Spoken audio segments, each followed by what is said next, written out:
Guys, কালকে ছিল দশহরা আর সেদিন সকালে নাইট ডিউটি করে বাড়ি ফেরার পর চায়ের কাপটা হাতে নিয়ে গিয়েছিলাম ছাদে। আর তখন আমার ভাগনা দেখি সকালবেলা থেকেই খেলতে বসে গেছে। এখানে রেল লাইন বানাচ্ছিল একটা, ওখান থেকে ওকে ডেকে নিয়ে নিচে এলাম আর নিচে চেয়ারে বসতে না বসতেই ও একটা বল আমার হাতে এসে ধরিয়ে দিয়ে বলল কালকে রাতে নাকি ও কিনেছে এই জিনিসটা, ভেতরে কি কি আছে খুলে দেখার জন্য। প্রথমে খুলতে আমি দেখতে পেলাম এরকম কাগজের মধ্যে একটা এরকম চোখ আঁকা আছে, আর ছিল একটা এরকম বাঁশ, যেটা ফু দেওয়ার পরেও বাজছিল না। তো যাই হোক, এটাকেও আমি সাইডে রাখলাম। আর এখানে এরকম একটা কচ্ছপ ছিল, খেলনা কচ্ছপ মানে প্লাস্টিকের। তো ওখানে তারপরে আমি ওগুলোকে রেখে দিয়ে বসেই ছিলাম, একটু হাওয়া খাচ্ছিলাম গরমে। আর ভিডিও করছি দেখে আমার ভাগনাও মাঝে মাঝে আমার কোলে এসে বসে পড়ছিল।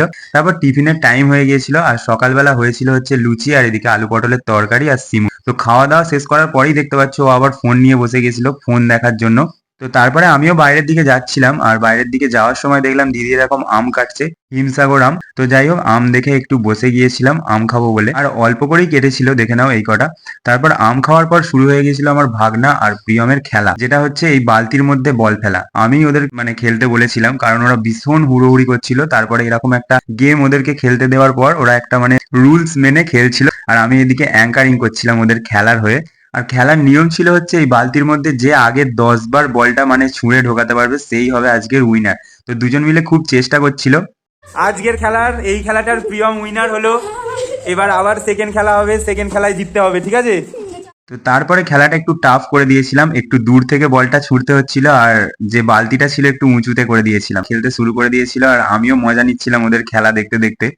আর এই খেলাটারও সেম নিয়ম ছিল আগেরটার মতোই। উইনার হচ্ছে আদ্রিক বারিক। আগেরবারে উইনার হয়েছে প্রিয়ম মালিক, আর এবারে হচ্ছে আদ্রিক বারিক।